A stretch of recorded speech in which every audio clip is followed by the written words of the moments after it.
नमस्कार, मैं श्री रुद्र स्वरूप सेवा संस्था की तरफ से और राम कुमार पाल 64 फाउंडेशन की तरफ से आपका राष्ट्रीय बाल सनातन वक्ता माधव पांडे।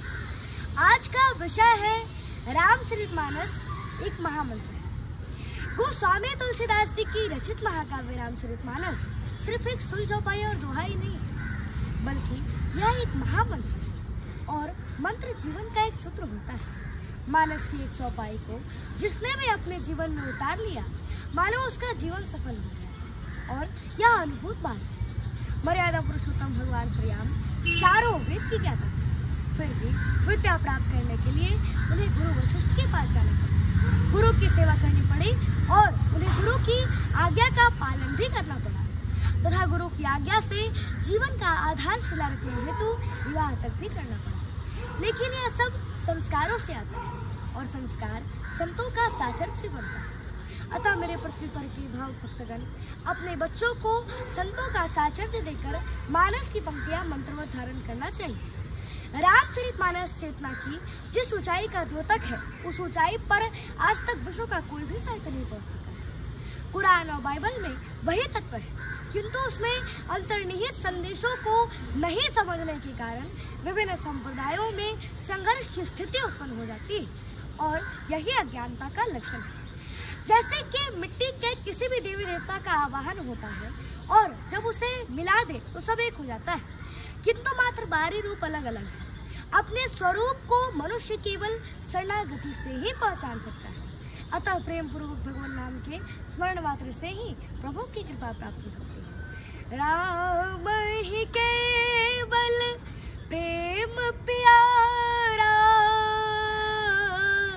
और नाम मिले हु जो जान निहारा।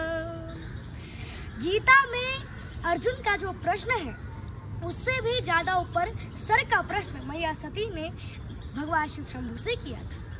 मन में जब संदेह रहता है तब प्रभु को पहचाना नहीं जा सकता। इसी तथ्य पर आधारित रामचरितमानस में कथा आती है कि जब प्रभु श्री राम माता सीता के वियोग में जंगल में भटक रहे थे, तब भगवान शिव शंभू प्रभु श्री राम जी के समीप जाना उचित नहीं समझे और उन्होंने दूर से ही भगवान राम को नमन किया कि जय सचिता नंद जग पावन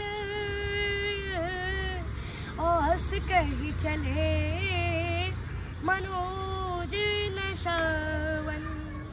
अर्थात कामदेव को नाश करने वाले भगवान शिव शंभू प्रभु श्री राम जी को देखकर सचितानंद की जय हो, सचितानंद की जय हो ऐसा कह करके वे वहां से चल गए। और जब मैया सती ने यह सब देखा तो वे माया के वशीभूत होकर सोचने लगी कि सारा संसार भगवान शिव की वंदना करता है, पूजा अर्चना करता है, तो आज ये भगवान शिव शंभू एक साधारण से राजकुमार को देखकर अपने इतने प्रसन्नचित क्यों है। भगवान शिव ने माता सती की अंतरात्मा की भावनाओं को भाव लिया और बोले कि हे सती, जो तुम्हारे मन अति संदेह ओ तो किन जाहि परीक्षा लेहु। अर्थात हे सती, यदि तुम्हारे मन में संदेह है तो तुम जाकर उनकी परीक्षा क्यों नहीं लेती। तो फिर सती ने कहा कि नहीं, ऐसी कोई बात नहीं है, मैं तो केवल उनका दर्शन करना चाहती हूँ। और भगवान शिव के आदेशानुसार माता सती प्रभु श्री राम जी के दर्शन के लिए चली। पुनि पुनि हृदय विचार करी धरि सीता कर रूप और आगे हो ही चली पंथ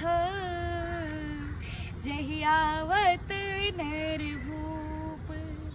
जिस रास्ते से पुनि पुनि हृदय विचार करी, मन में बार बार विचार किया कि भगवान है कि नहीं, ऐसा सोचकर माता सती ने सीता का रूप धारण कर लिया और आगे हो ही चली पंथ और आगे आगे चलने लगी जय आवत नरभूप। जिस रास्ते से मनुष्य के स्वामी प्रभु श्री राम आ रहे थे, उसी रास्ते से माता सती भी चले आ रही थी। प्रभु ने माता सती को पहचान लिया और दोनों भाई दंडवत प्रणाम किए और अपना परिचय देते हुए कहा कि हम अयोध्या नरेश राजा दशरथ जी के पुत्र राम व लक्ष्मण हैं। पिता की आज्ञा मानकर हम वनवास आए थे। मेरे साथ मेरी भार्या सीता भी थी, सो उसे रावण हरण करके लंका ले गया। अरे हम तो इस धराधाम पर लीला करने आए और आप इस जंगल में अकेले, विपिन अकेले फिरे गए हेतु, और पिता शिव कहाँ है? भगवान राम ने तत्क्षण ही माता सती को संसार के हर स्त्री के प्रति अपराध मरते हुए कहा कि अतिवृष्टि भई फूट क्या रे, ओ भई स्वतंत्र बिगड़ ही नारे।